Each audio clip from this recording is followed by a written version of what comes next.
What's up, guys? Welcome to Recent Reactions. We're here for the episode 2 review of Sweetness and Lightning.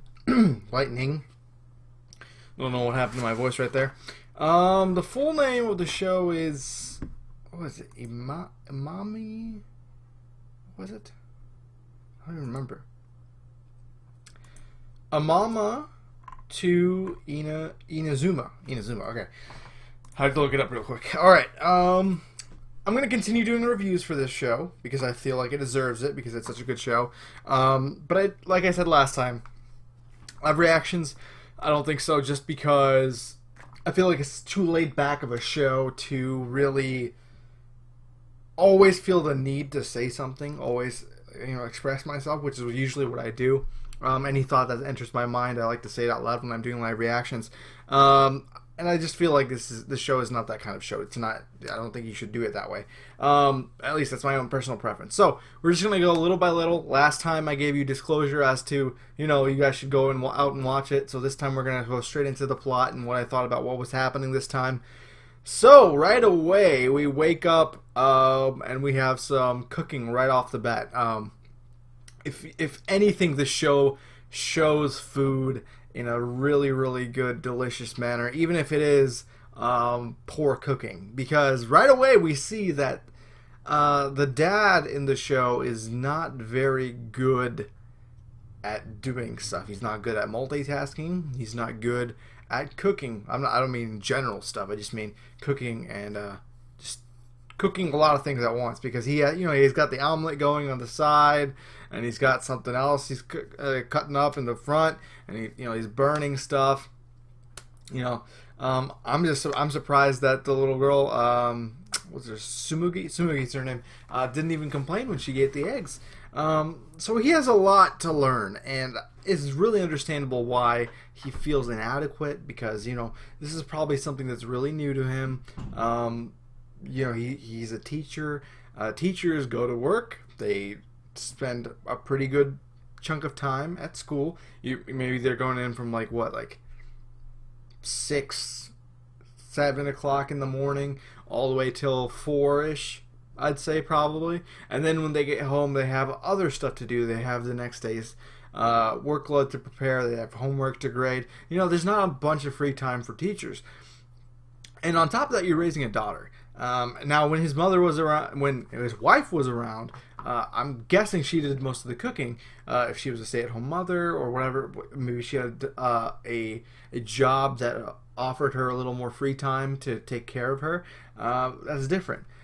He has to resort, he has to go send her to a daycare to learn and stuff while he's at school. So it's really new to him. I don't blame him, but the main thing that gives me insight into this is, what am I trying to say? The main insight we get from this is that we have two people now that are pretty poor at cooking. We have the teacher, as well as we have Kotori. Kotori's name? They are both pretty poor chefs. And we get some flashbacks going back. The question we ended it last time, can you cook with us?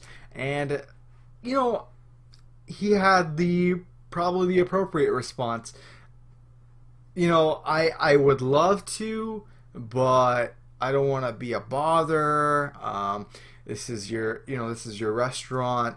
Your mother's here. He's probably, thinking a little bit, this is my student. I can't hang out too much with her. And of course, that's all weighing down on him. So he has to come and ask one of his peers, basically.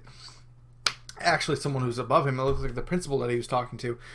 And, he was like, back in the old days, we had a little more of a relationship with our students. And that's so true, man. There's so few students that actually confide in their professors or actually do anything with them. Now, I haven't done anything with my professors, like hung out with them or anything. But, having the casual chat with them after school and stuff like that, just joking around with them, even that's missing. So this is like a big step forward. But, he's like, go with your gut. You want to do it for your daughter more so, but also a little bit for yourself. He wants to see his daughter happy, and I think he enjoyed his time there as well.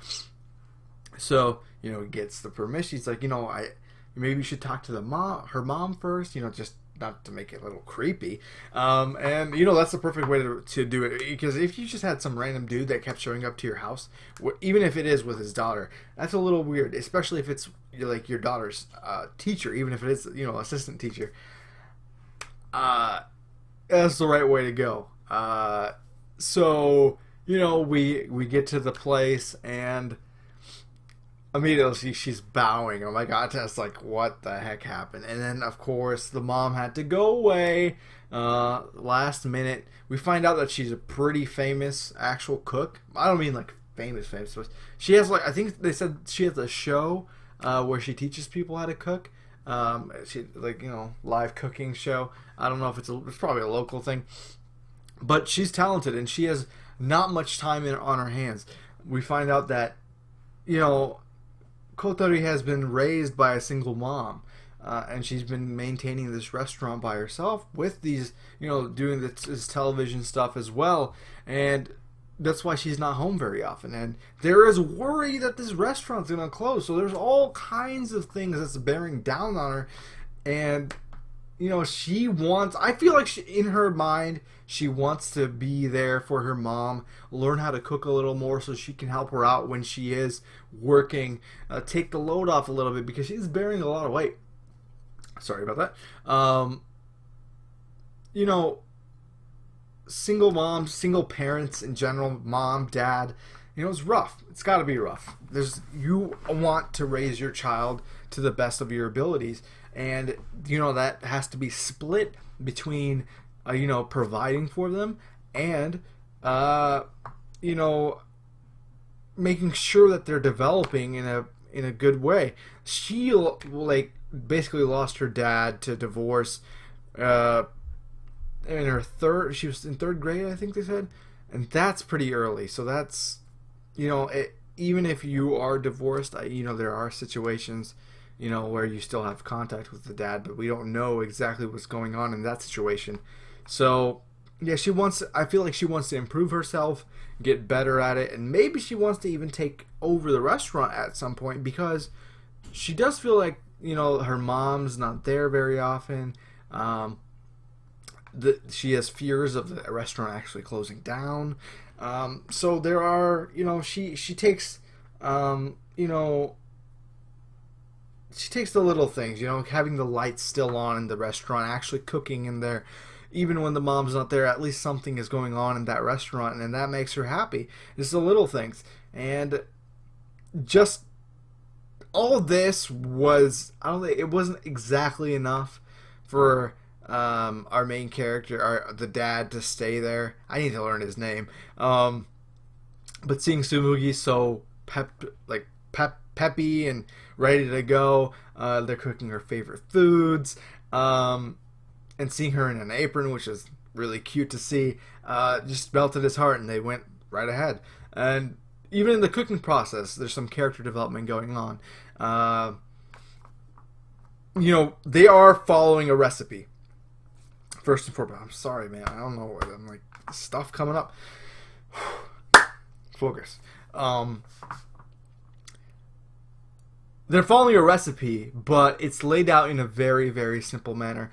Drawn very, like, each step seems to be drawn individually, and there's pretty heavy instructions. I feel like most people should be able to cook pretty much anything moderate to simple when you're using a recipe. You know, some people are pretty bad at that, but I feel like most people should be able to. I don't know. Maybe it's just me. I really like to cook myself. They work with this, and we find out that Kotori is afraid of knives, which, you know, her wanting to help out at the restaurant and stuff like that, she knows that because of that's such a huge thing not to be able to do. It probably eats away at her a little bit. Just, you know, she's tried before, she said, but she just can't. There are some things you can't get over. For me, it's just horror in general, like horror movies, horror games, horror freaking shows. In general, I can't. They get to me. I have a very vivid imagination. And I've tried putting myself through the gauntlet. You know, I get through it sometimes, but fear is something that we have a little control over, and it's just there. I mean, you can conquer your fears. You know, there's that saying, but easier said than done, right? You gotta have some type of experience that gets you over it. You might not know when it's gonna happen, and meanwhile, you're like freaking hurting yourself emotionally trying to get through this stuff. Anyways, so what she proposes is that she's going to be the taste tester. Now, her being a taste tester, it made me like, I was like, all right, you're gonna just taste the food. You're gonna have him do all the prep work and all that, and you're just gonna watch from the corner. I don't know. This isn't what I had in mind when I heard that you were gonna cook together. Now, later on, we do find out it's a little more than just tasting the food. It's also, you know, making the food a little better, adding in spices, adding the flavor in there. But, you know, the sensei, I'm just going to call him sensei for now, starts cutting, you know, he does the cutting. He starts getting Kotori involved, especially because Kotori sees Tsumugi is getting involved as well because, you know, she likes playing around with the food. She likes being involved in the process, and she's having fun. She puts up a menu, man. Oh, look, it's so cute, man. This kid is adorable. And people have said that she's the same voice actress as the one who played Naru. So I guess she... And if I'm correct, they're both actually kids. I mean, she is a kid, and she plays the role of two kids. So, yeah, of course she's going to be brilliant. This kid is doing a fantastic job. If it's a kid, if it's a grown woman, kudos to you. You're doing a fantastic job showing your acting chops because you're doing fantastic. You know, we get together. They finish the food. Get together, eat. You know, Tsumugi loves it. They get this. You know, there's little things that happen in between. I was wondering what the thing under the table was. I think it said her name. The show seemed to focus on this little thing, and I wasn't sure why. It said Kotori's name under the table, and it had like a little drawing next to it. I don't know the significance of it, but they showed it twice, and it was very prevalent in the shot that it was featured in. But aside from that, they're leaving. You know, the sensei said that it would be a one-time thing because they didn't have mom's permission. And then, you know, seeing his daughter so happy slowly was starting to change his mind. But Kotori didn't know that, and she was super dejected, man. She was having so much fun with them there, and she was learning at the same time. And eventually, you know, he changes his mind. It's like, yeah, we'll be back. We'll be back. What's most important to me is my daughter being happy, and that's what we get for episode 1. I'm looking forward to it. It's interesting because I wasn't sure if I'd have much to talk about. Look, I've already been talking for 13 minutes. It's like, when I'm watching the show, I'm like, what the heck am I going to talk about? I'm just enjoying myself. That's all I'm doing. And then when you cut back into it, I'm not even like, you know, it's not like I'm going frame by frame, like, what the hell am I going to talk about? No, I just got done watching it, and there's character development hidden in each scene. And it's doing a fantastic job. As long as I have something to talk about, I'll be making these videos about the show. And I feel like the review part is really... What the hell? I don't know what's going on with me today. The review part is really where I get into the discussion bit, and it's usually what people respond to. All my comments usually do with the 5 to 10 minutes that I have at the end of my live reactions, or I mean, it's like something you get wrong. It's the curse of the live reactor. You are under a magnifying glass at all times. If you say something wrong, you are a terrible person. I can't believe you missed that. But, you know, that comes with the territory. But the actual discussions, the meaningful things that we talk about are usually the review part, and this entire thing is a review. So if you have anything that you wanted to discuss, let me know. How did you like the episode? How are you liking each character? You know, is it okay to hang out with your students? You know, there's a lot of things that I just covered. Let me know what you guys thought. If you guys enjoyed this review, please like and subscribe. As always, thank you for watching. I'll see you guys next time. Bye.